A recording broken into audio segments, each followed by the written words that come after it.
بسم الله الرحمن الرحيم. الحمد لله رب العالمين، والصلاة والسلام على أشرف الأنبياء والمرسلين وعلى آله وأصحابه أجمعين ومن تبعهم بإحسان إلى يوم الدين. أما بعد،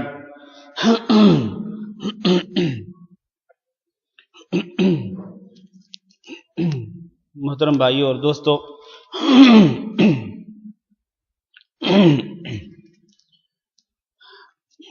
گزشتہ جمعہ کو ہم نے باب نمبر 19 شروع کیا تھا، اور اس میں ہم نے 2 حدیثیں پڑھی تھیں، اور باب نمبر 19 ہے کہ نصیحت اور تعلیم میں نصیحت کرنے والا یا تعلیم دینے والا جب کوئی ایسی چیز دیکھے جس کو وہ ناپسند کرتا ہو تو اسے غصہ آ سکتا ہے۔ ہم نے حدیث نمبر 80 پڑھی تھی، اور حدیث نمبر 80 میں گم شدہ چیز کے متعلق کچھ احکامات ذکر کیے گئے ہیں۔ نبی کریم صلی اللہ علیہ وسلم سے جب گم شدہ چیز کے بارے میں پوچھا گیا تو آپ صلی اللہ علیہ وسلم نے فرمایا کہ اس کو اچھی طرح سے پہچان لو، اس کے اوصاف کو، اس کے مواصفات کو کہ وہ چیز کیا ہے اور کس قسم کی ہے، اور پھر اس کا 1 سال تک اعلان کرو۔ اگر 1 سال کے اندر اس کا مالک نہیں آتا تو اس کے بعد آپ کیا کریں؟ اس کو استعمال کر سکتے ہیں، اور اگر اس کے بعد اس کا مالک آ جائے تو اس کے مالک کو وہ چیز لوٹانی ہوگی، واپس کرنی ہوگی۔ سائل نے اونٹ کے بارے میں سوال کیا تو نبی صلی اللہ علیہ وسلم نے غصے کا اظہار کیا، اور آپ صلی اللہ علیہ وسلم کے رخسار سرخ ہو گئے، آپ کا چہرہ انور سرخ ہو گیا، اور آپ نے فرمایا کہ اس کو چھوڑ دو، اس لیے کہ وہ کئی دن تک چل پھر سکتا ہے، کھائے پیے بغیر بھی وہ گزارا کر سکتا ہے، اور اگر وہ پانی پہ جائے گا تو پانی پی لے گا، اور درختوں کے پاس جائے گا تو درخت چر لے گا۔ پھر آپ صلی اللہ علیہ وسلم سے گم شدہ بکری کے بارے میں سوال کیا گیا تو آپ صلی اللہ علیہ وسلم نے فرمایا کہ ہاں، گم شدہ بکری کو تم لے سکتے ہو، اس لیے کہ وہ یا تو تمہارے لیے ہوگی یا اس کے مالک کے پاس ہوگی، یعنی اس کے مالک کے پاس جائے گی وہ، یا پھر وہ بھیڑیے کے پاس چلی جائے گی، بھیڑیے کے منہ کا شکار ہو جائے گی۔ تو اس لیے نبی صلی اللہ علیہ وسلم نے گمشدہ بکری کو پکڑنے کی اجازت دی کہ گمشدہ بکری کو پکڑ سکتے ہو، کیونکہ وہ 3 ہی افراد کے لیے ہو سکتی ہے، یا پکڑنے والے کے لیے، یا اس کے مالک کے لیے، اور اگر ان دونوں کے لیے نہیں تو پھر بھیڑیے کے لیے۔ تو اس لیے اس کو چھوڑنا درست نہیں ہے، اس کو پکڑ لینا درست ہے، تاکہ اس سے جس نے اس کو پکڑا وہ اس سے فائدہ اٹھائے، یا پھر اس کا مالک آئے تو وہ اس کو لے لے، یا پھر یہ ہے کہ اگر ان دونوں کے پاس نہیں جائے گا تو یقیناً وہ تیسرے فریق کا شکار ہوگی۔ اگلی حدیث پڑھتے ہیں، حدیث نمبر 81۔ عن ابی موسیٰ رضی اللہ عنہ قال سئل النبی صلی اللہ علیہ وسلم عن اشیاء کریہہا۔ حضرت ابو موسیٰ رضی اللہ تعالیٰ عنہ سے روایت ہے کہ نبی صلی اللہ علیہ وسلم سے سوال کیا گیا کچھ چیزوں کے بارے میں جن کو آپ صلی اللہ علیہ وسلم نے ناپسند کیا۔ کیوں ناپسند کیا آپ صلی اللہ علیہ وسلم نے ان چیزوں کے بارے میں سوال کرنے کو؟ اس لیے کہ آپ صلی اللہ علیہ وسلم نے یہ حکم دیا تھا کہ میں تمہیں جس چیز کا حکم دوں اس پہ عمل کرو، اور جس چیز سے منع کروں اس سے بچ جاؤ، اور جس چیز کو چھوڑ دوں اس پر تم بھی خاموش رہو۔ ایسا نہ ہو کہ تمہارے سوال کرنے کی وجہ سے کوئی حلال چیز حرام ہو جائے۔ تو اس لیے آپ صلی اللہ علیہ وسلم نے جب لوگوں سے اس قسم کے سوالات سنے تو آپ صلی اللہ علیہ وسلم نے ان سوالات پر ناپسندیدگی کا اظہار کیا کہ ایسے سوالات ان کو نہیں کرنے چاہیے تھے۔ یا پھر ناپسندیدگی کی وجہ یہ بھی ہو سکتی ہے کہ وہ سوالات ایسی چیزوں کے بارے میں ہوں جن کا تعلق غیب کے ساتھ ہے، غیبی امور کے ساتھ جن چیزوں کا تعلق ہے، تو جب ان کے بارے میں نبی صلی اللہ علیہ وسلم سے پوچھا گیا تو آپ صلی اللہ علیہ وسلم نے یقیناً ناراضگی کا اظہار کیا۔ کیوں؟ اس لیے کہ آپ صلی اللہ علیہ وسلم کو تو غیب کا علم نہیں تھا۔ جب تک کہ اللہ رب العزت آپ صلی اللہ علیہ وسلم کو آگاہ نہ کرتے، یا جب تک آپ صلی اللہ علیہ وسلم کسی چیز کو خود اپنی آنکھوں سے نہ دیکھتے، اس کا مشاہدہ نہ کرتے، اس وقت تک آپ صلی اللہ علیہ وسلم اس کے بارے میں کچھ بھی کہنے کی پوزیشن میں نہ ہوتے۔ تو جب ایسی چیزوں کے بارے میں سوال کیا گیا، غیبی چیزوں کے بارے میں، تو آپ صلی اللہ علیہ وسلم نے ناپسندیدگی کا اظہار کیا۔ فلما اکثر علیہ، جب آپ صلی اللہ علیہ وسلم سے اس طرح کے سوالات زیادہ کیے گئے، غضب، تو آپ غضبناک ہو گئے، غصے کی حالت میں آ گئے۔ ثم قال، پھر آپ صلی اللہ علیہ وسلم نے فرمایا، سلونی عما شئتم، اب تم جو چاہو مجھ سے پوچھو۔ اور یہ ناراضگی کا اظہار ہو رہا ہے، غصے کا اظہار ہو رہا ہے، یعنی آپ صلی اللہ علیہ وسلم نے سوالات کرنے سے منع کیا، لیکن لوگ باز نہیں آ رہے تھے، بار بار سوالات کر رہے ہیں، اور خصوصاً غیبی امور کے بارے میں۔ تو آپ صلی اللہ علیہ وسلم چونکہ ایک بشر تھے، آپ کو غصہ آ گیا، فرمایا کہ پوچھو جو پوچھنا ہے۔ یہ ناراضگی کی وجہ سے آپ نے فرمایا، یہ نہیں کہ آپ صلی اللہ علیہ وسلم نے ان کو اجازت دی کہ جو پوچھنا چاہتے پوچھ لو، نہیں، بلکہ یہ ناراضگی کا اظہار تھا۔ قال رجل من ابی، چنانچہ ایک شخص نے کہا کہ اللہ کے رسول میرا باپ کون ہے؟ قال ابوک حذافہ، تو آپ نے فرمایا تمہارا باپ حذافہ ہے۔ فقام آخر، دوسرا شخص کھڑا ہوا، فقال من ابی یا رسول اللہ، اس نے بھی یہی سوال کیا کہ اللہ کے رسول میرا باپ کون ہے؟ تو آپ نے فرمایا ابوک سالم مولا شیبہ، تمہارا باپ سالم ہے جو کہ شیبہ کا غلام۔ فلما رأى عمر ما فی وجہہ، جب نبی صلی اللہ علیہ وسلم کے چہرے پر عمر بن خطاب رضی اللہ تعالیٰ عنہ نے غصے کے اثرات دیکھے، قال یا رسول اللہ، تو وہ کہنے لگے اللہ کے رسول، انا نتوب الی اللہ عز وجل، ہم اللہ رب العزت کی طرف توبہ کرتے ہیں، اب ہمیں آپ معاف کر دیجئے اور اللہ تعالیٰ سے ہماری معافی کا سوال کیجئے، ہم اللہ کی طرف رجوع کرتے ہیں، اب آئندہ کے لیے اس قسم کے سوالات آپ سے نہیں کریں گے۔ اب دیکھیں نا، یہ جو سوال تھے دونوں صحابیوں کے کہ میرا باپ کون ہے، اور دوسرے نے کہا میرا باپ کون ہے، تو یقیناً یہ سوال بھی غیبی امور سے متعلق تھا، غیبی امور سے متعلق تھا، یعنی آپ صلی اللہ علیہ وسلم نہیں جانتے تھے، لیکن اللہ رب العزت نے آپ صلی اللہ علیہ وسلم کو وحی کے ذریعے یا الہام کے ذریعے آگاہ کیا کہ ان دونوں کے باپ فلاں ہیں۔ تو آپ صلی اللہ علیہ وسلم نے اس حدیث میں غصے کا اظہار فرمایا، اور یہی باب ہے امام بخاری کا کہ ایک واعظ اور نصیحت کرنے والا، تعلیم دینے والا جب کوئی ایسی چیز دیکھے یا ایسی چیز سنے جو اس کو ناپسند ہو تو وہ اس پر غصے کا اظہار کر سکتا ہے، جیسا کہ نبی صلی اللہ علیہ وسلم نے بھی اس طرح کے سوالات پر غصے کا اظہار فرمایا۔ تو معلوم یہ ہوتا ہے اس حدیث سے کہ اس طرح کے جو غیر ضروری سوالات ہوتے ہیں بندے کو نہیں کرنے چاہیے۔ خواہ مخواہ انسان تکلف کرے غیر ضروری سوالات کرنے کا، ایسا تکلف نہیں کرنا چاہیے۔ ہاں، اگر واقعتاً کسی دینی مسئلے کے بارے میں آپ لا علم ہیں تو پھر سوال کریں آپ، اسی کا اللہ نے حکم دیا، فاسألوا اہل الذکر ان کنتم لا تعلمون، اگر آپ کو علم نہیں تو اہل ذکر سے یعنی اہل علم سے آپ سوال کریں۔ سوالات کرنا منع نہیں ہے۔ منع کون سی چیز ہے؟ منع یہ ہے کہ آپ غیر ضروری سوالات کریں، خصوصاً ایسے سوالات جن کا آپ کی عملی زندگی سے کوئی تعلق نہیں ہے۔ بعض لوگ صرف معلوماتی سوالات پوچھتے ہیں، معلوماتی سوالات کہ فلاں کے باپ کا نام کیا تھا، فلاں کی نانی کا نام کیا تھا، فلاں نبی جو ہے اس کی بیٹی کا نام کیا تھا، یعنی ایسے جو سوالات ہیں ان سوالوں کا آپ کے عقیدے یا آپ کی عملی زندگی سے کیا تعلق ہے؟ تو اس طرح کے سوالات کا انسان کو تکلف نہیں کرنا چاہیے۔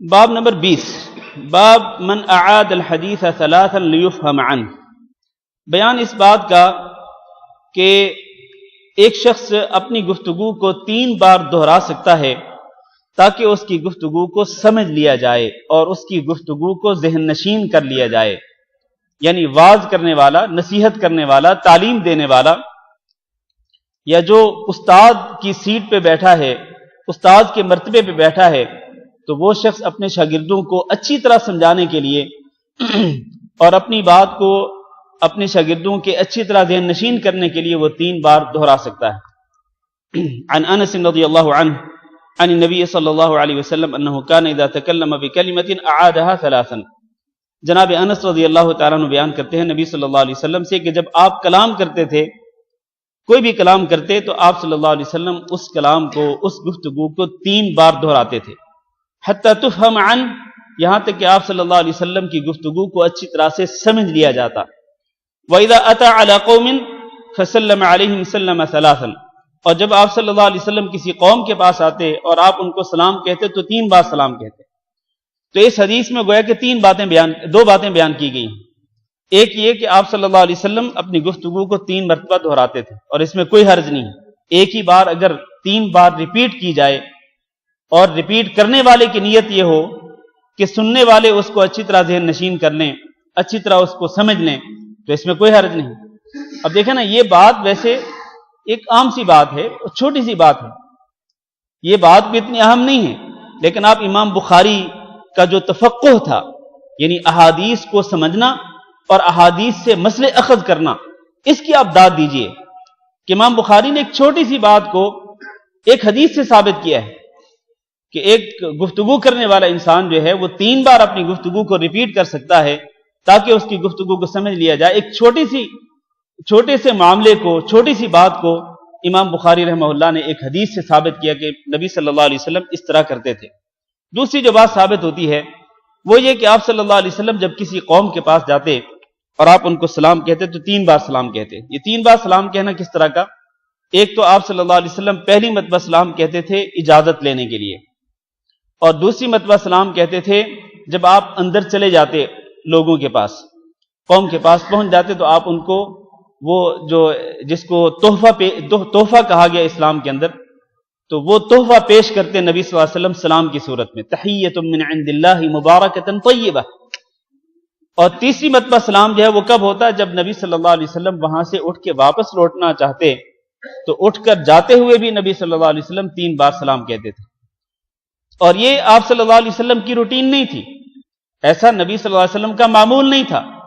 عموماً آپ صلی اللہ علیہ وسلم سلام ایک ہی مرتبہ کرتے تھے، جب ملاقات ہوتی عموماً ملاقات کے وقت آپ صلی اللہ علیہ وسلم ایک ہی مرتبہ سلام کہتے، لیکن بعض اوقات آپ صلی اللہ علیہ وسلم خصوصاً کسی قبیلے کے پاس جاتے، کسی قوم کے پاس جاتے یا کسی کے گھر میں جاتے تو پہلا سلام اجازت لینے کے لیے، دوسرا سلام اندر داخل ہونے کے بعد، اور تیسرا سلام جو ہے وہ وہاں سے واپس لوٹتے ہوئے۔ باب نمبر 21، باب تعلیم الرجل امتہ و اہلہ، بیان اس بات کا کہ ایک آدمی اپنی لونڈی اور اپنے گھر والوں کو تعلیم دے سکتا ہے۔ عن ابی موسیٰ رضی اللہ عنہ قال قال رسول اللہ صلی اللہ علیہ وسلم، حضرت ابو موسیٰ رضی اللہ تعالیٰ عنہ سے روایت ہے کہ رسول اللہ صلی اللہ علیہ وسلم نے فرمایا، ثلاثۃ لہم اجران، 3 افراد، 3 قسم کے لوگ ایسے ہیں جن کو دگنا اجر ملتا ہے۔ رجل من اہل الکتاب، ایک تو اہل کتاب میں سے ایک آدمی، اور اہل کتاب میں سے ایک آدمی سے مراد یہودی یا نصرانی ہے۔ آمن بنبیہ، وہ اپنے نبی پر ایمان لایا، اور یہودی کا جو اپنے نبی پر ایمان لانا ہے وہ کس نبی پر؟ موسیٰ علیہ السلام پر، اور نصرانی کا اپنے نبی پر ایمان لانا وہ عیسیٰ علیہ السلام پر۔ آمن بنبیہ، اہل کتاب میں سے ایک آدمی اپنے نبی پر ایمان لایا، وآمن بمحمد صلی اللہ علیہ وسلم، اور جب محمد صلی اللہ علیہ وسلم آئے تو وہ محمد صلی اللہ علیہ وسلم کی نبوت پر بھی ایمان لایا، تو اس کے لیے 2 اجر ہیں، دگنا اجر ہے۔ دگنا اجر کیوں؟ اس لیے کہ اس نے اپنے نبی کی نبوت کو بھی مانا، اپنے نبی کی شریعت کو تسلیم کیا، اور پھر جب آخر الزمان امام الانبیاء حضرت محمد صلی اللہ علیہ وسلم تشریف لائے تو اس نے آپ صلی اللہ علیہ وسلم کی نبوت اور رسالت کو بھی قبول کیا اور آپ پر ایمان لایا، آپ کی شریعت پہ ایمان لایا، تو اس کو اس کا دگنا اجر ملا۔ والعبد المملوک، 3 میں سے دوسرا شخص جس کو دگنا اجر ملتا ہے وہ ہے العبد المملوک، وہ غلام جو کسی کی ملکیت ہوتا ہے۔ اذا ادى حق اللہ وحق موالی، جب وہ اللہ کا حق بھی ادا کرتا ہے اور اپنے آقاؤں کا اپنے مالکوں کا حق بھی ادا کرتا ہے، یعنی ایک غلام جو اللہ کا حق بھی ادا کرتا ہے کہ اللہ کی توحید کو مانتا ہے، اللہ کے ساتھ کسی کو شریک نہیں کرتا، اللہ کے لیے وہ نماز قائم کرتا ہے، اور اسی طرح اللہ کے باقی جو احکام ہیں ان کو ادا کرتا ہے۔ دوسرا وہ حق موالی، اپنے مالکوں کا حق بھی ادا کرتا ہے، مالکوں کی خدمت کرتا ہے، مالکوں کی فرمانبرداری کرتا ہے، مالک جو کام کہتے ہیں وہ اسی طرح کرتا ہے، تو اس کو بھی، اس غلام کو دگنا اجر ملتا ہے۔ تیسرا کون ہے؟ وَرَجُلٌ كَانَتْ عِنْدَهُ أَمَةٌ يَطَأُهَا، تیسرا وہ شخص جس کے پاس ایک لونڈی ہو، يَطَأُهَا جس سے وہ صحبت بھی کرتا ہو، فَأَدَّبَهَا پھر وہ اس کو اچھی طرح، پھر وہ اس کو ادب سکھلائے، فَأَحْسَنَ تَأْدِيبَهَا پھر اچھی طرح سے اس کو ادب سکھلائے اور اچھی طرح ادب سکھلائے، یعنی اچھی طرح سے اس کی تربیت کرے اور اسلامی آداب جو ہیں، اسلامی آداب اس کو سکھلائے۔ پھر وَعَلَّمَهَا اور اس کو تعلیم دے، یعنی دین کے عقائد کے بارے میں، دین کے احکامات کے بارے میں، دین کے منہج کے بارے میں وہ تعلیم دے۔ فَأَحْسَنَ تَعْلِيمَهَا اور پھر اچھی طرح تعلیم دے، مطلب یہ ہے کہ اچھی طرح اس کو آداب بھی سکھلائے اور اچھی طرح سے اس کو دین کے احکام بھی سکھلائے۔ پھر اس کے بعد ثُمَّ أَعْتَقَهَا پھر وہ اس کو آزاد کر دے، فَتَزَوَّجَهَا پھر وہ خود اس سے شادی کر لے، فَلَهُ أَجْرَانِ تو اس کے لیے بھی دگنا اجر ہے۔ اس کے لیے دگنا اجر کیوں ہے؟ ایک تو اس نے اس کی اچھی تربیت کی اور دین کے احکام سکھلائے اور پھر اس کو آزاد کر دیا، ایک تو اس بات کا اجر، اور دوسرا آزاد کرنے کے بعد اس نے خود اس سے شادی کر لی۔ ظاہر ہے شادی کرنے کا بھی ایک اجر ہے۔ انسان خاص طور پر جب اپنے آپ کو پاک دامن رکھنا چاہتا ہو اور دوسرے فریق کو بھی پاک دامن رکھنا چاہتا ہو تو پاک دامنی کی خاطر کہ دونوں پاک دامن رہیں اور غلط راستے کی طرف نہ جائیں، تو اس کا بھی اجر ہے، اس کا بھی اجر ہے۔ حتیٰ کہ نبی صلی اللہ علیہ وسلم نے یہ بھی فرمایا کہ ایک انسان جب اپنی شہوت پوری کرتا ہے اپنی گھر والوں کے ساتھ تو اس شہوت پر بھی اس کو اجر ملتا ہے۔ اور صحابہ کرام نے تعجب کا اظہار کیا کہ ایک شخص اپنی شہوت کو پورا کرے اس پر بھی اس کو اجر ملے، تو آپ نے فرمایا کہ ہاں، اگر یہ شخص اپنی شہوت کو حرام طریقے سے پورا کرتا تو اس کو گناہ ہوتا کہ نہ ہوتا؟ صحابہ کرام نے کہا جی بالکل گناہ ہوتا۔ تو آپ نے فرمایا کہ اگر وہ حلال طریقے سے اپنی شہوت کو پورا کرے تو اس میں اس کو یقیناً اجر و ثواب ملے گا۔ تو اس لیے نبی صلی اللہ علیہ وسلم نے اس آدمی کے لیے دگنا اجر بیان فرمایا۔ تو اس حدیث میں 3 افراد جو ہیں ان کے لیے دگنا اجر بیان کیا گیا ہے۔ اور اس حدیث کا باب سے تعلق کیا ہے؟ باب سے تعلق یہ ہے، باب کیا ہے کہ ایک شخص اپنی لونڈی کو تعلیم دے اور اپنے گھر والوں کو تعلیم دے۔ تو ان 3 افراد میں سے ایک شخص وہ ہے جو اپنی لونڈی کو تعلیم دیتا ہے اور وہ اس کو اچھی طرح سے دین سکھلاتا ہے، دین کے آداب، دین کے احکام، اور پھر اس سے شادی کرتا ہے، تو یقیناً اس کی بہت بڑی فضیلت ہے۔ باب نمبر 22، باب عظۃ الامام النساء، بیان اس بات کا کہ امام عورتوں کو نصیحت کر سکتا ہے۔ امام سے مراد ایک تو امام اکبر ہے، یعنی امام اکبر سے مراد جو مسلمانوں کا حکمران ہو۔ مسلمانوں کا حکمران جو ہے وہ مردوں کو بھی نصیحت کر سکتا ہے، اسی طرح عورتوں کو بھی نصیحت کر سکتا ہے۔ اور امام سے مراد مسجد کا امام بھی ہے، کہ مسجد کا جو امام ہے وہ مردوں کو نصیحت کر سکتا ہے تو عورتوں کو بھی نصیحت کر سکتا ہے۔ عن ابن عباس رضی اللہ عنہما ان رسول اللہ صلی اللہ علیہ وسلم خرج ومعه بلال، ابن عباس رضی اللہ تعالیٰ عنہما سے روایت ہے کہ رسول اللہ صلی اللہ علیہ وسلم نکلے اور آپ کے ساتھ بلال بھی تھے۔ نکلنے سے مراد یہ ہے کہ آپ صلی اللہ علیہ وسلم عیدگاہ کی طرف نکلے، کیونکہ یہ عید کا موقع تھا، تو عید کی نماز پڑھنے کے لیے آپ صلی اللہ علیہ وسلم باہر عیدگاہ کی طرف نکلے، آپ کے ساتھ حضرت بلال بھی تھے۔ تو جب نبی صلی اللہ علیہ وسلم نے عید کی نماز پڑھائی اور عید کے بعد خطبہ دیا تو فظن، تو آپ نے یہ گمان کیا انہ لم یسمع النساء، کہ آپ صلی اللہ علیہ وسلم نے گویا کہ عورتوں کو کچھ نہیں سنایا، یعنی آپ صلی اللہ علیہ وسلم کی آواز عورتوں تک نہیں پہنچی ہے، یہ آپ کو گمان ہوا، کیونکہ آپ کو پتہ ہے کہ اس وقت یہ آواز دور تک پہنچانے کے جو آلات ہیں، آج کل جو یہ ذرائع اور اسباب ہیں، یہ ذرائع اور اسباب اس وقت نہیں تھے، تو عورتیں دور تھیں، تو آپ صلی اللہ علیہ وسلم کو گمان ہوا کہ شاید آپ صلی اللہ علیہ وسلم نے عورتوں کو وعظ و نصیحت، آپ کی وعظ و نصیحت کی آواز ان تک نہیں پہنچی ہے، چنانچہ فوعظہن وامرہن بالصدقہ، نبی صلی اللہ علیہ وسلم ان کے پاس گئے، ان کو وعظ و نصیحت کیا اور ان کو صدقہ کرنے کا حکم دیا۔ فجعلت المرأة تلقي القرط والخاتم، تو عورت جو ہے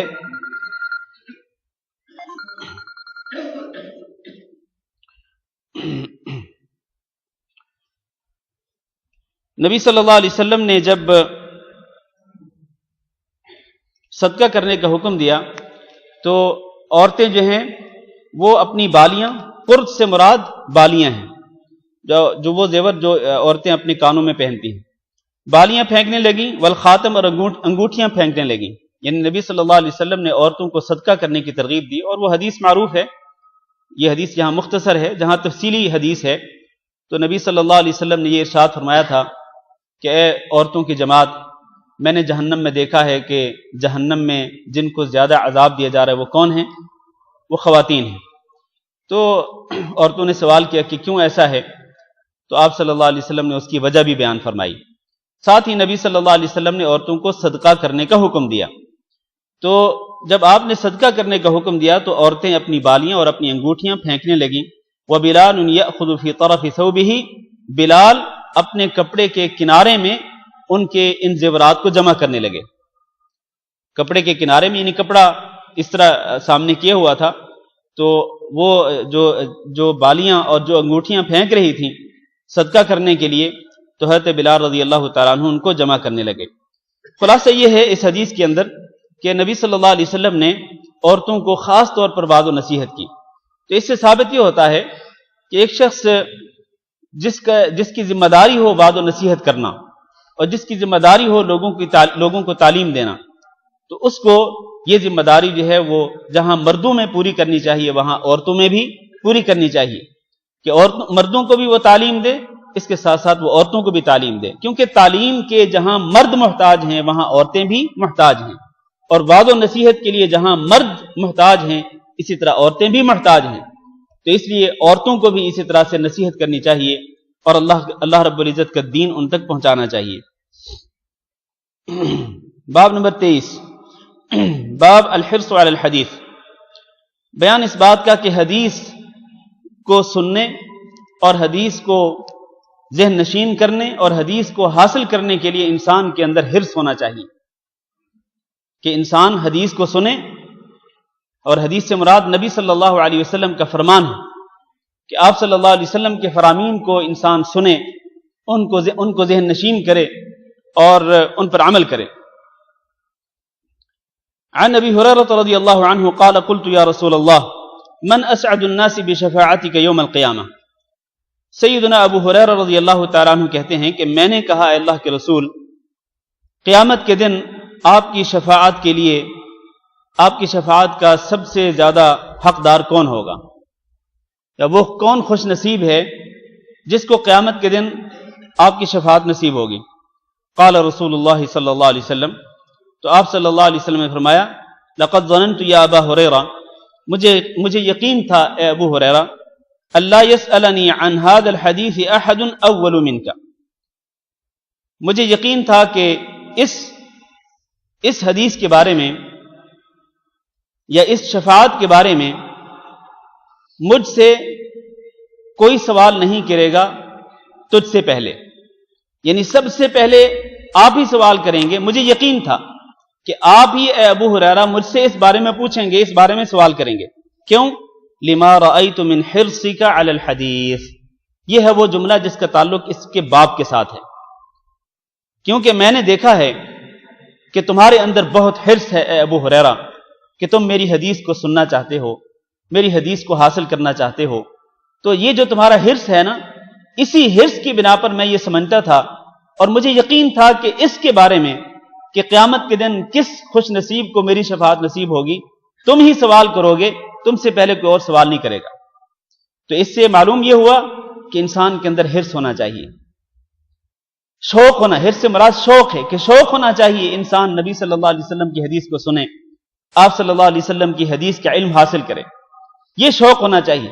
اب دیکھیں نا، یہ ابو ہریرہ رضی اللہ تعالیٰ عنہ نبی صلی اللہ علیہ وسلم کی احادیث کو سننے اور احادیث کو حاصل کرنے کے کتنے شوقین تھے، کس قدر شوق تھا کہ انہوں نے اپنے گھر والوں کو چھوڑ دیا، اپنے اہل و عیال کو چھوڑ کر ہجرت کر کے مدینہ میں آئے اور قبیلہ دوس کے رہنے والے تھے نا، وہ دوسی تھے ابو ہریرہ رضی اللہ تعالیٰ عنہ، تو سب کو چھوڑ چھاڑ کر مدینہ میں آ گئے اور مدینہ منورہ میں رہائش اختیار کر لی. اور کہاں رہتے تھے؟ مسجد نبی کے اندر رہتے تھے. اور وہ خود بیان کرتے ہیں کہ لوگوں کو اس بات پر حیرت ہوگی کہ ابو ہریرہ بہت بعد میں اسلام لائے. آپ کو پتہ ہے نا ابو ہریرہ رضی اللہ تعالیٰ عنہ نے کب اسلام قبول کیا؟ کب اسلام قبول کیا؟ نہیں، فتح مکہ سے پہلے اسلام قبول کیا تھا، 7 ہجری میں. سن 7 ہجری میں نبی صلی اللہ علیہ وسلم کی نبوت پر ایمان لائے اور اسلام قبول کیا. 7 ہجری میں، یعنی 7 ہجری کا مطلب یہ کہ ہجرت کیے ہوئے بھی نبی صلی اللہ علیہ وسلم کو 7 سال گزر چکے تھے، تب انہوں نے اسلام قبول کیا. اور اس کے باوجود بھی اب دیکھیں نا، 7 سال جب گزر چکے تھے اور نبی صلی اللہ علیہ وسلم کی وفات کب ہوتی ہے؟ 10 ہجری میں. تو گویا کہ 3 سال نبی صلی اللہ علیہ وسلم کی صحبت کا شرف حاصل ہوا. تو 3 سال یہ بہت کم عرصہ ہے، بہت کم پیریڈ ہے. اس کے باوجود حضرت ابو ہریرہ رضی اللہ تعالیٰ عنہ احادیث کثرت سے بیان کرتے تھے. تو خود انہوں نے اس کی وجہ بیان کی کہ لوگوں کو حیرت ہوگی، تعجب ہوگا کہ میں اتنی زیادہ حدیثیں بیان کرتا ہوں. چنانچہ انہوں نے اس کی وجہ بیان کی. کہنے لگے کہ مہاجرین اور انصار جو تھے وہ اپنے اپنے کاموں میں مشغول رہتے تھے، کوئی بزنس میں، کوئی تجارت میں، کوئی کھیتی باڑی میں، کاشتکاری میں. جبکہ میں کیا کرتا تھا؟ میں اپنے پیٹ پہ پتھر باندھ کر بھوک اور پیاس کی شدت کو برداشت کرتے ہوئے بھی مسجد کے اندر پڑا رہتا تھا، صرف اس وجہ سے، اس مقصد کی خاطر کہ نبی صلی اللہ علیہ وسلم جیسے ہی مسجد کے اندر تشریف لائیں گے اور آپ جو ارشاد فرمائیں گے آپ کی ہر حدیث کو اپنے سینے میں محفوظ کر لوں گا. یہ وہ شوق تھا ابو ہریرہ رضی اللہ تعالیٰ عنہ کا جس کی طرف نبی صلی اللہ علیہ وسلم نے یہاں اشارہ فرمایا ہے کہ اے ابو ہریرہ، یہ جو تم نے سوال کیا ہے نا، مجھے یقین تھا کہ یہ سوال تم ہی کرو گے مجھ سے قیامت کے دن کی شفاعت کے بارے میں، کیونکہ تمہارے اندر واقعتاً حرص ہے، شوق ہے. اور اس کا یہ مطلب نہیں ہے کہ باقی صحابہ کرام کو شوق نہیں تھا، نہیں، باقی صحابہ کرام کے دلوں میں بھی شوق تھا. باقی صحابہ کرام بھی نبی صلی اللہ علیہ وسلم کی احادیث کو سننا چاہتے تھے، حاصل کرنا چاہتے تھے. ہم اس سے پہلے ایک حدیث پڑھ چکے ہیں حضرت عمر رضی اللہ تعالیٰ عنہ والی، کہ عمر رضی اللہ تعالیٰ عنہ اور ان کے ایک پڑوسی نے باریاں مقرر کر لی تھی کہ ایک دن وہ آتے اور ایک دن ان کا پڑوسی آتا، صرف اس لیے کہ دن بھر مسجد نبی میں رہ کر وہ دیکھیں، سنیں کہ کیا اللہ کی وحی نازل ہوتی ہے، کیا دین کے احکامات نازل ہوتے ہیں، اور کیا نبی صلی اللہ علیہ وسلم احادیث ارشاد فرماتے ہیں. تو یہ شوق تھا صحابہ کرام کے اندر. لیکن دکھ اور افسوس کی بات یہ ہے کہ آج بہت سارے مسلمانوں میں اس علم حدیث کو حاصل کرنے کا شوق نہیں رہا ہے. یہ علم حدیث بڑا مبارک علم ہے. آپ دیکھیں نا، اس کی برکت اس سے زیادہ کیا ہوگی کہ نبی صلی اللہ علیہ وسلم نے یہ دعا فرمائی کہ نضر اللہ امرأ سمع مقالتی فحفظها ووعاها ثم بلغها كما سمعها، کہ اللہ تعالیٰ اس کے چہرے کو تر و تازگی بخشے، اللہ تعالیٰ اس کو خوبصورت بنا دے. اور خوبصورتی سے مراد نور ہے کہ اللہ تعالیٰ اس کو منور کر دے. کس کو؟ جو میری حدیث سنے اور پھر میری حدیث کو ذہن نشین کر لے، اور پھر ذہن نشین کرنے کے بعد اس حدیث کو آگے لوگوں تک پہنچائے جیسا کہ وہ اس کو سنیں، یعنی بغیر کسی کمی بیشی کے، بغیر کسی تبدیلی کے وہ آگے لوگوں تک اس حدیث کو پہنچائے. تو نبی صلی اللہ علیہ وسلم نے دعا فرمائی ہے، تو کیا ہم اس دعا کا مستحق نہیں بننا چاہتے؟ اپنے آپ کو مستحق نہیں بنانا چاہتے ہیں؟ یقیناً آپ لوگ تو ماشاءاللہ آتے ہیں، میں دیگر لوگوں کی بات کر رہا ہوں جو اس طرح کی مجلسوں میں نہیں آتے اور علم حدیث کو حاصل نہیں کرتے یا ان کے اندر شوق نہیں ہوتا، تو ایسے لوگوں کو اس کی طرف توجہ دینی چاہیے. اس کے بعد آپ نے فرمایا اسعد الناس بشفاعتی یوم القیامہ، قیامت کے دن میری شفاعت کا سب سے زیادہ مستحق وہ ہوگا من قال لا الہ الا اللہ خالصا من قلبہ و نفسہ، جس نے خالصتاً اپنے دل کی سچائی اور دل کی گہرائی سے لا الہ الا اللہ کہا اور اللہ رب العزت کی توحید کو مانا اور اللہ رب العزت کی وحدانیت کو تسلیم کیا اور پھر اسی پر قائم رہا اور اسی پر ثابت قدم رہا یہاں تک کہ اس پر موت آ گئی. تو اس طرح کا جو موحد ہوگا جس نے اپنے دامن پہ شرک کا داغ نہیں لگنے دیا، تو قیامت کے دن وہی نبی صلی اللہ علیہ وسلم کی شفاعت حاصل کرنے کا مستحق ہوگا. اللہ تعالیٰ سے دعا کرتے ہیں کہ اللہ رب العزت ہم سب کو، ہمارے بیوی بچوں کو، ہمارے والدین کو، ہمارے بہن بھائیوں کو اللہ رب العزت اپنے فضل و کرم کے ساتھ نبی صلی اللہ علیہ وسلم کی شفاعت نصیب فرمائے. باب کیف یقبض العلم. بیان اس بات کا کہ علم کو کیسے قبض کیا جائے گا، علم کو کیسے اٹھایا جائے گا۔ عن عبداللہ بن عمرو بن العاص رضی اللہ عنہما، حضرت عبداللہ بن عمرو بن عاص رضی اللہ تعالیٰ عنہما سے روایت ہے، وہ کہتے ہیں کہ میں نے رسول اللہ صلی اللہ علیہ وسلم سے سنا، آپ فرماتے تھے ان اللہ لا يقبض العلم انتزاعا ينتزعه من العباد، بے شک اللہ تعالیٰ علم کو اس طرح نہیں اٹھائے گا کہ اس علم کو اپنے بندوں کے دلوں سے اس کو کھینچ لے، بندوں کے دلوں سے اس علم کو ختم کر دے، ایسا نہیں ہوگا۔ ایسا نہیں ہوگا کہ اللہ تعالیٰ بندوں کے سینوں سے ہی اپنے علم کو اٹھا لے۔ علم سے مراد یہاں دین کا علم ہے، قرآن و حدیث کا علم ہے۔ تو ایسا نہیں ہوگا کہ اللہ تعالیٰ بندوں کے سینوں سے دین کے علم کو نکال لے۔ اس کا مطلب یہ ہے کہ بندوں کے سینوں کے اندر دین کا علم رہے گا، لیکن علم کو اٹھائے جانے کی کیفیت کیا ہوگی؟ اس کی کیفیت یہ ہوگی وَلَكِنْ يَقْبِضُ الْعِلْمَ بِقَبْضِ الْعُلَمَاءِ، اللہ تعالیٰ علم کو اٹھائے گا علماء کو اٹھانے کے ساتھ، کہ جو حقیقی علماء ہوں گے، قرآن اور حدیث کے حقیقی علماء۔ اور حقیقی علماء کون ہیں؟ جن کی ایک نشانی میں پہلے کئی مرتبہ ذکر کر چکا ہوں۔ اللہ تعالیٰ نے قرآن مجید میں ارشاد فرمایا کہ انما یخشی اللہ من عبادہ العلماء، اللہ تعالیٰ سے اس کے بندوں میں سے صرف وہ ڈرتے ہیں۔ یہ جو انما کا جو لفظ ہے نا، یہ کلمہ حصر ہے، کلمہ حصر یعنی ایک چیز کو کسی چیز میں بند کر دینا۔ تو اس کا معنی کیا ہے کہ اللہ تعالیٰ سے اس کے بندوں میں سے ڈرنے والے صرف اور صرف کون ہوں گے؟ العلماء، علماء ہوں گے،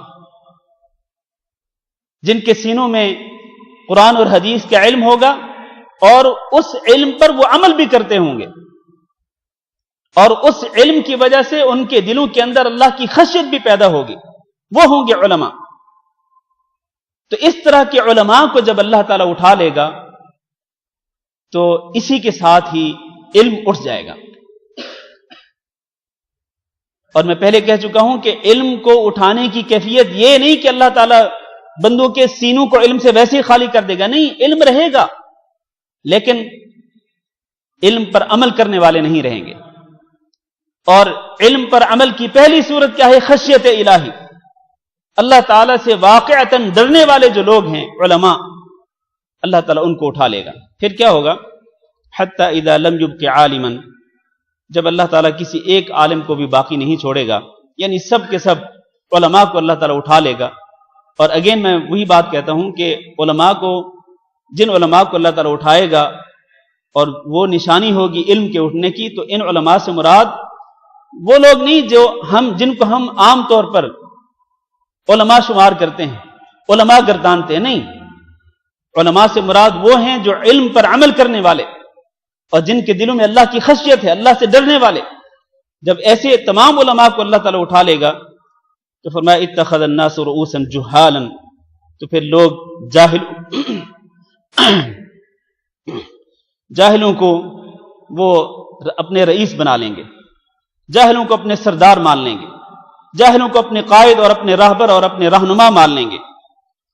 فسئلوا، پھر ایسے جاہلوں سے جب سوالات کیے جائیں گے، فافتوا بغیر علم، تو وہ علم کے بغیر فتویٰ دیں گے، فضلوا واضلوا، اس کا نتیجہ کیا ہوگا کہ وہ خود بھی گمراہ ہوں گے اور وہ دوسروں کو بھی گمراہ کریں گے۔ تو یہ ہے وہ علم کا اٹھایا جانا، اور یہ قیامت کی نشانیوں میں سے ایک نشانی ہے۔ لیکن الحمدللہ اس وقت بھی ایسے اہل علم اور ایسے علماء موجود ہیں کہ جو اللہ تعالیٰ سے واقعتاً ڈرنے والے ہیں اور علم پر عمل کرنے والے ہیں۔ اللہ تعالیٰ ہم سب کو ان کے اندر شامل فرمائے۔ لیکن قیامت سے پہلے ایسی حالت یقیناً آئے گی کہ ظاہری طور پر یہ علم رہے گا، کتابوں کے اندر علم رہے گا، موبائل ٹیلی فونوں میں علم رہے گا، کمپیوٹرز میں علم رہے گا، حتیٰ کہ سینوں اور دلوں کے اندر بھی علم رہے گا، لیکن اس علم پر عمل کرنے والے نہیں ہوں گے، اور اس علم کی بنا پر اللہ سے ڈرنے والے نہیں ہوں گے۔ جب یہ ختم ہو جائیں گے تو پھر قیامت قریب ہوگی، اور اس وقت پھر لوگ جو ہیں وہ جاہلوں کو اپنا مفتی بنا لیں گے، اور وہ مفتی جو ہیں وہ خود بھی گمراہ ہوں گے اور دوسروں کی بھی گمراہی کا سبب بنیں گے۔ آخری حدیث پڑھ لیں، انشاءاللہ پھر آج کا درس ختم کرتے ہیں۔ باب هل يجعل للناس يوما في العلم، بیان اس بات کا کہ کیا لوگوں کے لیے عورتوں کے لیے ایک دن خاص کیا جا سکتا ہے علم پہنچانے کی خاطر، عورتوں تک علم پہنچانے کی خاطر کیا ان کے لیے ایک دن خاص کیا جا سکتا ہے؟ اسی کا بیان ہو رہا ہے اس حدیث کے اندر۔ عن ابی سعید الخدری رضی اللہ عنہ قال قالت النساء للنبی صلی اللہ علیہ وسلم، جناب ابو سعید الخدری رضی اللہ تعالیٰ عنہ بیان کرتے ہیں کہ عورتوں نے کہا نبی صلی اللہ علیہ وسلم سے، غلبنا علیک الرجال، کہ آدمی یعنی مرد حضرات جو ہیں وہ آپ سے علم حاصل کرنے کے لیے ہم سے سبقت لے گئے ہیں، ہم سے آگے بڑھ گئے ہیں۔ یعنی زیادہ تر کیا ہے، زیادہ تر مرد حضرات ہی آپ کے سامنے رہتے ہیں اور آپ انہی کو وعظ و نصیحت کرتے ہیں، اور اللہ تعالیٰ کی طرف سے آنے والا جو علم ہے قرآن کی شکل میں، وحی کی شکل میں، وہ علم زیادہ تر مرد حضرات ہی آپ سے حاصل کرتے ہیں۔ تو مرد جو ہے وہ غالب آ چکے ہیں اور آگے بڑھ چکے ہیں اور ہم پیچھے رہ گئی ہیں۔ یہ خواتین کی شکایت تھی یا شکوہ تھا نبی صلی اللہ علیہ وسلم سے۔ تو کہنے لگی فجعل لنا یوما من نفسک، لہذا آپ اپنے قیمتی اوقات میں سے ایک دن ہمارے لیے خاص کر دیجئے۔ یہ جو عورتوں کی ریکویسٹ تھی نبی صلی اللہ علیہ وسلم سے، جو گزارش تھی، یہ اس بات کی دلیل ہے کہ ان عورتوں کے دلوں میں شوق تھا۔ کس بات کا؟ علم دین حاصل کرنے کا۔ کیا آج کی خواتین کے دلوں میں بھی یہ شوق ہے؟ یقیناً ہے۔ آج بھی ماشاءاللہ بہت ساری خواتین مساجد کے اندر جاتی ہیں، خطبہ جمعہ سنتی ہیں، دروس سنتی ہیں، اور اس طرح کے جو ہمارے جو حلقات ہوتے ہیں ان حلقات میں آتی ہیں۔ الحمدللہ آج بھی ایسی خواتین موجود ہیں، لیکن اکثریت کی بات اگر آپ کریں تو اکثریت اس شوق سے خالی نظر آتی ہے۔ تو ضرورت اس بات کی ہے کہ خواتین اسلام جو ہیں ان کے دلوں میں بھی شوق ہو، رغبت ہو، ولولہ پیدا ہو کہ وہ بھی اللہ رب العزت کے دین کو سیکھیں اور دین کا علم حاصل کریں۔ فواعدہن یوما لقیہن فیہ، چنانچہ نبی صلی اللہ علیہ وسلم نے ان عورتوں سے ایک دن کا وعدہ کر لیا جس میں آپ صلی اللہ علیہ وسلم نے ان سے ملاقات کی۔ فواعدہن وامرہن، تو آپ صلی اللہ علیہ وسلم نے ان کو واعظ کیا اور آپ نے ان کو احکامات دیے، یعنی آپ نے عموماً نصیحت کی اور کئی احکامات اللہ تعالیٰ کے ان عورتوں تک پہنچائے۔ فکان فیما قال لہن، تو جو باتیں نبی صلی اللہ علیہ وسلم نے ان سے ارشاد فرمائیں ان میں سے ایک بات یہ تھی کہ ما منکن امرأۃ تقدم ثلاثة من ولدها الا کان لها حجاب من النار، اور یہ بہت بڑی فضیلت ہے یہ کہ تم میں سے، اے عورتوں کی جماعت، تم میں سے کوئی عورت جب وہ اپنی اولاد میں سے 3 بچوں کو آگے بھیجے گی تو وہ 3 بچے اس کے لیے جہنم سے پردہ بن جائیں گے۔ آگے بھیجنے کا معنی کیا ہے؟ ہاں، کہ 3 بچے اس کی زندگی میں فوت ہو جائیں۔ آگے بھیجنے کا مطلب یہ ہے نا کہ وہ خود پیچھے رہ جائے اور بچے آگے چلے جائیں، مطلب اگلے جہان کی طرف چلے جائیں اور وہ عالم برزخ میں پہنچ جائیں۔ تو 3، اور ایک حدیث کے اندر بلکہ آگے وہ روایت آ رہی ہے اگلے صفحے پہ کہ ان بچوں سے مراد نابالغ بچے ہیں، کہ عورت جو ہے وہ اپنے بچوں میں سے نابالغ 3 بچے جب آگے بھیجے، یعنی اس کی زندگی میں اس کے بچوں میں سے 3 نابالغ بچے فوت ہو جائیں تو یہ 3 بچے کیا ہوں گے؟ جہنم کی آگ کے سامنے اس کے لیے پردہ بن جائیں گے۔ فقالت امرأۃ واثنین، اب جب اتنی بڑی بات سنی نبی صلی اللہ علیہ وسلم سے عورتوں نے تو ایک عورت نے کہا، اے اللہ کے رسول، واثنین، اور 2 بچے، یعنی 2 بچوں کے بارے میں بھی یہ ارشاد فرما دیجئے کہ اگر 2 بچے کسی عورت کے فوت ہو جائیں تو وہ 2 بچے بھی اس کے لیے جہنم کی آگ کے سامنے پردہ بن جائیں گے۔ فقال واثنین، تو آپ نے فرمایا کہ ٹھیک ہے، 2 بچے بھی، 2 بچوں کی بھی یہی فضیلت ہے کہ جس عورت کے 2 بچے اس کی زندگی میں مر جائیں گے تو وہ 2 بچے اس کے لیے قیامت کے دن جہنم کی آگ کے سامنے پردہ بن جائیں گے۔ ایک اور حدیث میں، اور وہ حدیث بھی صحیح ہے، کہ عورتوں نے کہا کہ اللہ کے رسول، ایک بچے کے لیے بھی یہی حدیث اور یہی فضیلت بیان کر دیجئے۔ تو نبی صلی اللہ علیہ وسلم نے فرمایا کہ ہاں، ایک بچہ بھی اگر کسی عورت کا فوت ہوگا، نابالغ بچہ اس کی زندگی کے اندر، تو وہ ایک بچہ بھی قیامت کے دن اس کے لیے جہنم کی آگ کے سامنے پردہ بن جائے گا، اور یہ بہت بڑی فضیلت ہے۔ لیکن اس میں کوئی شک نہیں کہ یہ فضیلت اس خاتون کے لیے ہے جو اپنے نابالغ بچے کی وفات پر کیا کرے؟ صبر کا مظاہرہ کرے۔ صبر کا مظاہرہ کرنے والی جو خواتین ہیں، جو اللہ رب العزت کی تقدیر پہ، اللہ کی قضاء و قدر پہ راضی ہونے والی جو خواتین ہیں، یقیناً ایسی عورتوں کے لیے یہ فضیلت ہے کہ اگر ان کا ایک بچہ بھی، نابالغ بچہ ان کی زندگی میں فوت ہو جائے تو وہ بچہ قیامت کے دن جہنم کی آگ کے سامنے اس کے لیے پردہ بن جائے گا۔ وفی روایت عن ابی ہریرہ رضی اللہ عنہ لم یبلغ الحنث، ابو ہریرہ رضی اللہ تعالیٰ عنہ کی روایت میں یہ الفاظ ہیں کہ وہ 3 بچے جو ہیں وہ بلوغ کو نہ پہنچے، یعنی نابالغ ہوں۔ تو نابالغ بچوں کے بارے میں یہ فضیلت ہے کہ اگر نابالغ بچے فوت ہوں تو یہ فضیلت ہے، قیامت کے دن وہ بچے جو ہیں وہ جہنم کی آگ کے سامنے پردہ بن جائیں گے۔ اللہ تعالیٰ سے دعا کرتے ہیں کہ اللہ رب العزت ہم سب کو دین کو سمجھنے اور دین پر عمل کرنے کی توفیق دے، اور اللہ رب العزت ہمیں قیامت کے دن نبی صلی اللہ علیہ وسلم کی شفاعت نصیب فرمائے۔ استغفر اللہ لی ولکم انہ هو الغفور الرحیم۔ جب تک اذان ہوتی ہے تو کوئی سوال ہو تو کر سکتے ہیں۔ ہاں جی،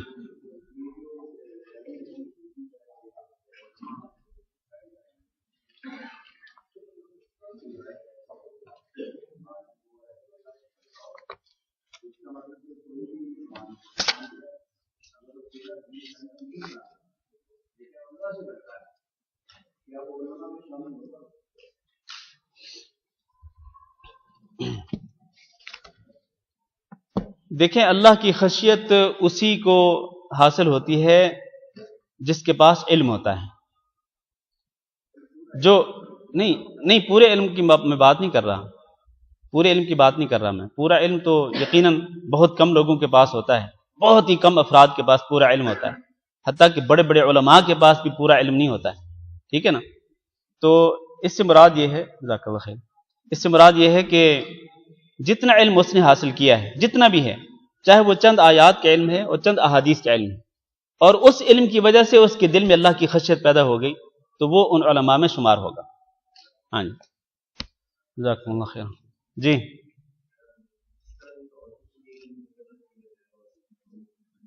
جی جی جی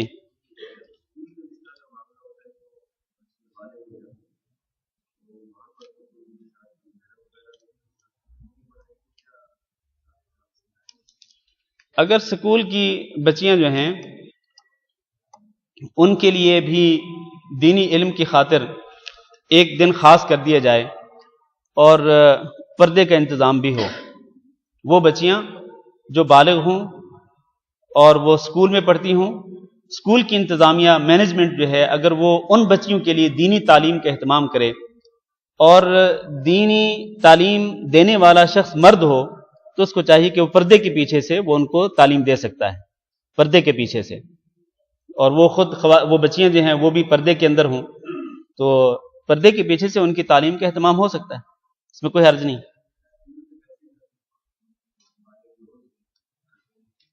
نہیں دیکھیں، جہاں تک پردے کا، آپ پردے کے مسئلے کے بارے میں پوچھ رہے ہیں، پردے کا جو مسئلہ ہے، جو بچیاں اسکول میں پڑھتی ہیں اور وہ بالغ ہوتی ہیں تو ان کو چاہیے کہ وہ اسکول میں بھی باپردہ ہو کر کے جائیں، اسکول میں بھی باپردہ ہو کر کے جانا چاہیے، اور جو کالج میں پڑھتی ہیں، یونیورسٹیز میں پڑھتی ہیں، ان کو بھی باپردہ ہو کر کے جانا چاہیے اور اپنے پردے کا پورا اہتمام کرنا چاہیے۔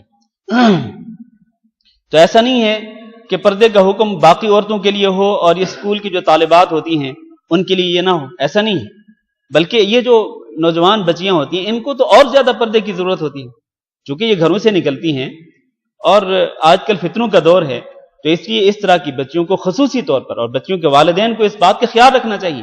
عموماً ہوتا کیا ہے کہ جب سکول مینجمنٹ کی طرف سے اگر کوئی ایسی کوئی پابندی ہوتی ہے یا سختی ہوتی ہے کہ بھئی بچیاں پردہ کر کے نہیں آ سکتی، تو والدین بھی دستبردار ہو جاتے ہیں، وہ کہتے ہیں چلو کوئی بات نہیں، بچیاں ہیں، پڑھنے جانا نا انہوں نے، تو وہ پردہ نہ کرنے کی اجازت دے دیتے ہیں، تو یہ بالکل غلط ہے۔ والدین کو سمجھنا چاہیے کہ والدین مسئول ہیں، ذمہ دار ہیں۔ کلکم مسئول عن رعیتہ، کلکم مسئول ومسئول عن رعیتہ، کلکم راع وکلکم مسئول عن رعیتہ، تو میں سے ہر بندہ ذمہ دار ہے اور اس کی ذمہ داری کے بارے میں اس سے سوال کیا جائے گا، تو اس سے ذمہ داری کے انسان کو احساس کرنا چاہیے اور اپنی بچیوں کو پردے کی حالت میں ہی بھیجنا چاہیے۔ اذان ہو رہی ہے میرے خیال. جزاکم اللہ خیر. سبحانک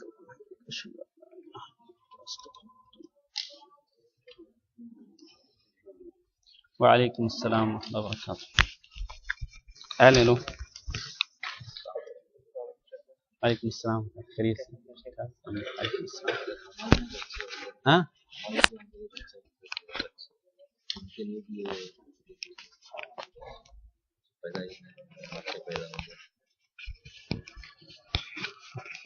ہاں جی جی بالکل یہ فضیلت اس کے لیے بھی ہو سکتی ہے.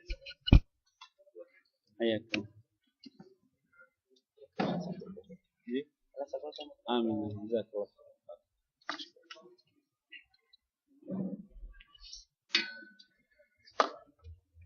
وعلیکم السلام.